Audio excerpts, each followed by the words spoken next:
during the interaction, Mr. Sampson said, will we have that government interference when maybe there is a government takeover or something? Yes, you have. No. So according to Nana Boachi, he was like, no, this is a private entity. We've stated in the constitution. We just have their representative. So I was telling him, he follows the authority. Forget force. All the trade associations, government down. No. But he is saying that from all the trade associations have constitutions. No, Mr.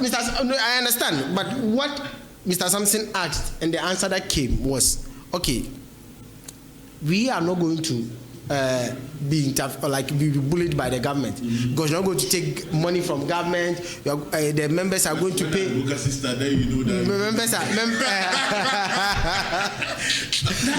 Members are going to pay dues. We are going to do programs. You won't depend on this. So he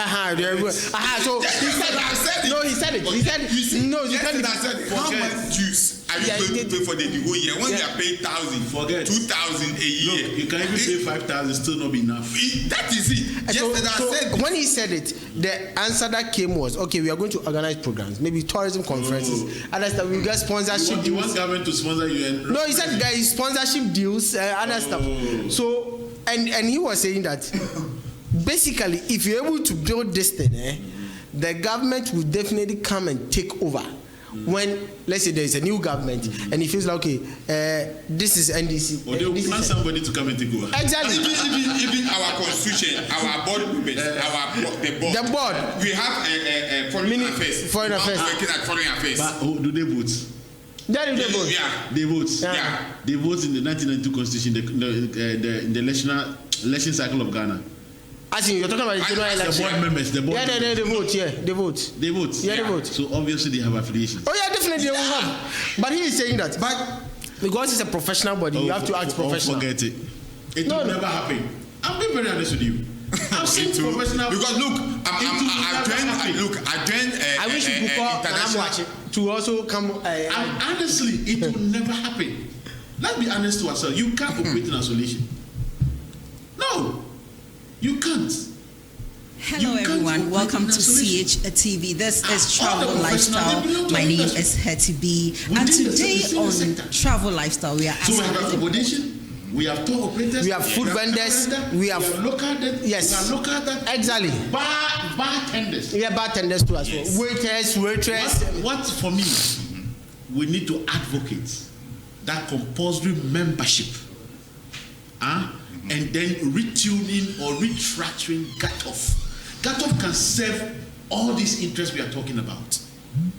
So then what you are saying? So why is it that you are in the hotel industry? Why is it that GATOF can do all this? You are existed? Yeah, because we made an attempt to do what?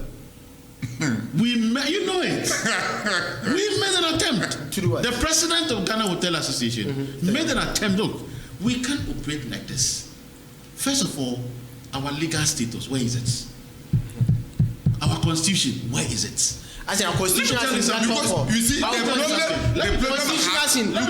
problem I have with your president. Let me tell you something. Okay, what's the problem? The problem I have with your president is when they are from. No, which president? Are you talking about the hotel?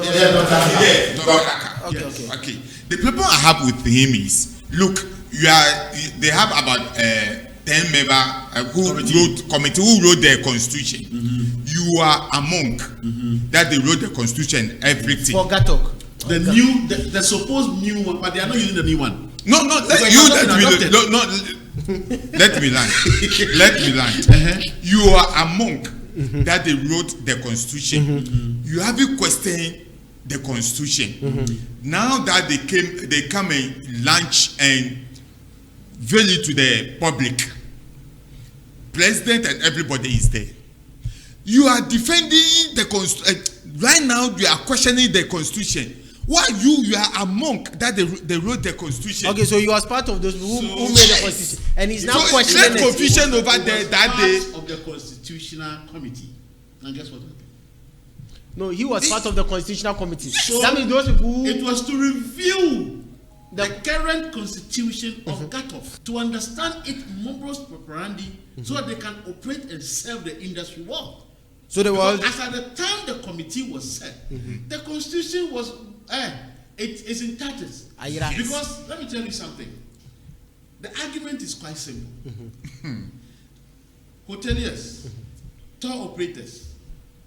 How can you have a constitution that has your person you operate belong to another association within the same sector? Now you pay that person. That person also qualified to be the president to come and because his association belongs to the GATOF. You understand? How then he now become the Obi Ochiani Kanu? No one better than the president. Emma, the mother body of all tourism industry, GATOF. You get it? Now, how will that formulate a policy that will even affect me, the investor or the owner of the hotel? That was the first argument. No, come again on that. Because where we are coming from, I don't understand. So just bartenders, for instance. Okay. You know they have an association. Yeah, they have an association. Even tour guides have an association. Even tour bars and those they have an association. A tour guide they have strong has more of that kind of separation when it comes to. I want to use the structure. That's why I use the hotel. Okay. Let me say a bartender in the hotel belongs to the Bartenders Association. Yeah. That Bartender Association also belongs to GATOF. Right? Currently, that's what it is. Yeah. Good. Then that he being the member of GATOF, do you know he qualified to contest as a president? Yeah. All the presidents, when you are the president, before you can contest for the presidency, unless you are a president in that association. That's what I'm saying. That okay. He's a no. That was then the constitution. Right now. No, that was then the constitution. You understand? So it became the thing that that is why politically, any government that is in power, they marshal their people in, because even the trade associations belong to the political class, one or two others. Yeah, sure. So at any given time, they make sure that they push their people in to even lead the GATOF. That is how come we check it for history. Check the GATOF history. The biggest investors in the tourism industry, how many of them have been the GATOF president? Anytime there's going to be re-election, you don't see them operating. You don't see them doing anything. If I pay you as my staff and you belong to the trade association, either you are the president of that trade association, do you know our policy direction may be different? Oh yeah, definitely. So when you become the president or your colleagues become a president, you champion your. How do you see the I don't know. You get the argument. The argument is not what you are the hotel president here, or no. Let's say you are the hotel owner. Let's say your worker that will try to come monthly or even two times or weekly or whatever, because the virtue of fact that he's the head of another trade. So how can a worker be? It's not like that. Let me come in. It is not like that in GATOF or in this thing. Look, before you become a president at GATOF or any trade association, before they will let you that come and represent at the GATOF, that you are a hotel or the tour operator or you are a chief executive. You cannot be I'll give you a classical example. Like who? Now. Let me give you a classical example. Okay. How many chefs own a hotel, own a restaurant in Ghana? Classical example. How many chefs? But chefs. No. Chefs they don't have. They don't have. But they have their association. That's the point I'm making. And that association, we have a chef who was one time a vice president of GATOF before. Really? Chef Joe. Yes, Joe. So Joe. The point is that the cracks within the GATOF. You know, the confusion started right from their committee. Okay? That thing coming to defend, because they did not agree on certain things in the committee.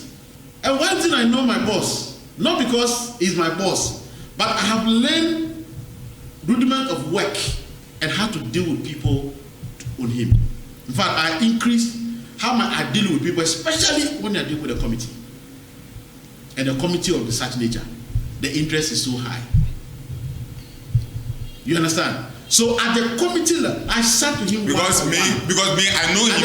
At the point, people think that because he wants to contest Yes, the that presidency. is. Yes. He said no. That is the problem. No. He wanted to contest for the yes, for the cut off. Yes. No, you see, unfortunately, and it has never been on the table. That he wants to contest. I'll tell you the inside today. Okay. I've joined tourism industry right from 2001. Okay. Okay. I started a club. That's like 24 years. When they started the Tourist Club Association, in fact, I was the organizer of the Tourist Club Association Greater Accra. Okay. I was then Emmett, which here. Mataiko. That's when I was starting my school. I did 2 years and I left. But then we have a club called Herald International Tourism. I'm giving you some genesis to land on the point I want to make. That's why I started my tourism firm. In fact, by that time, Opokua, she was the tourist board chairman at Greater Accra. She brought me to tourism. And late Howard, Yakubu.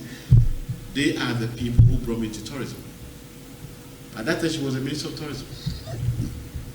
She encouraged me, look, my son, do tourism. I love traveling those days, excursion those days, culturally, yes. And then the marshal and brought me to it, and I love it. And I've never regretted, to be honest with you. Fast forward, when I met the woman, she also look, train tourist Herald. But that time, schools crashed that thing.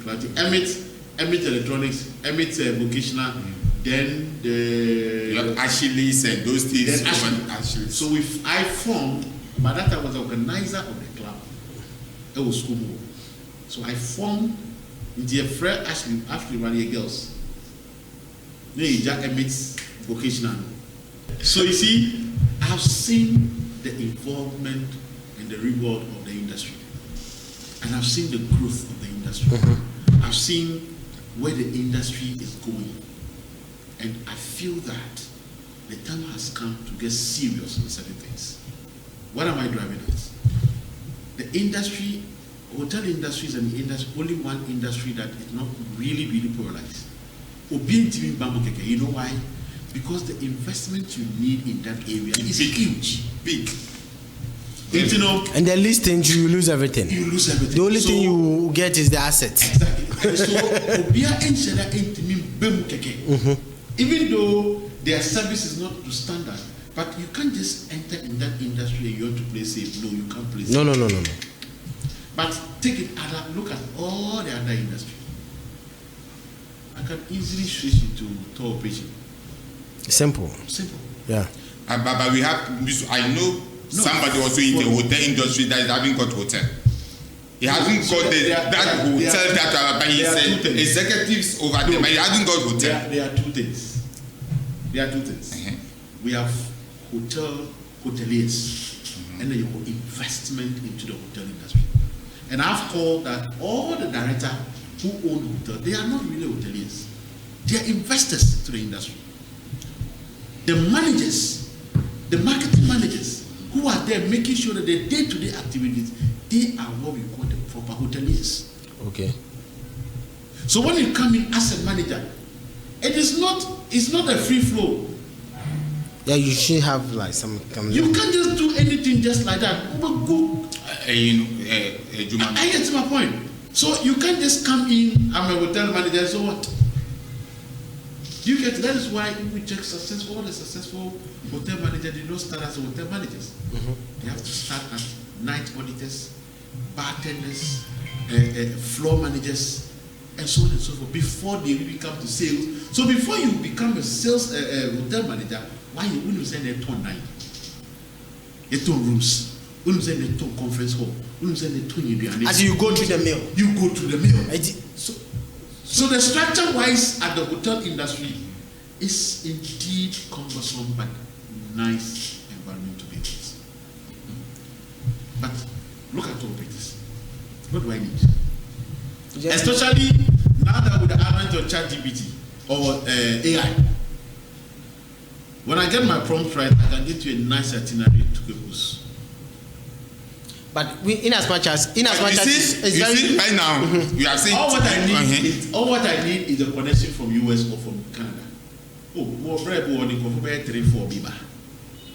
Then you hold them. Almost say, oh no, or the baku, or the mienu, or the miensa. No, my friend who said to operator. No, brother. No, that's how it goes. That's how That's what it is. I know people like that.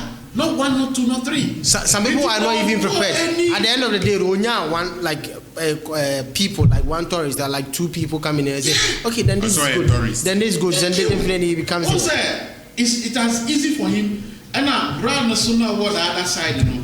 On just say, who will dance So you are trying to raise the argument that in the hotel area, people comes in there are more of like, I want to do this thing. I want to do this. Even that one, we are still calling for standard because we still feel that the standard is not apt. But with the others, we still feel, as an industry that you go through the mill, we still feel, say, no, we can't have each individual be undefined his own standard. Yes, no. Sure. Do you get it? That is why we are calling for the compulsory. That compulsory now will force GTA, will force the ministry to what is the Ghana standard when it comes to accommodation? Tell me. Ghana standard. Yes. It comes to accommodation. Or what's the Ghana standard when it comes to tour operation? What's the Ghana standard? No. So see, what's the Ghana standard when it comes to even them car rental? What is our standard? We don't have a standard. Because everybody jump into their business without registering. Why we make it compulsory? So that is why we are coming associated to make it. Making that, you see, the moment you go in that tangent, it will be dead on arrival. Because remember, the airline, you can't formulate airline alone for professional. That is a bylaw.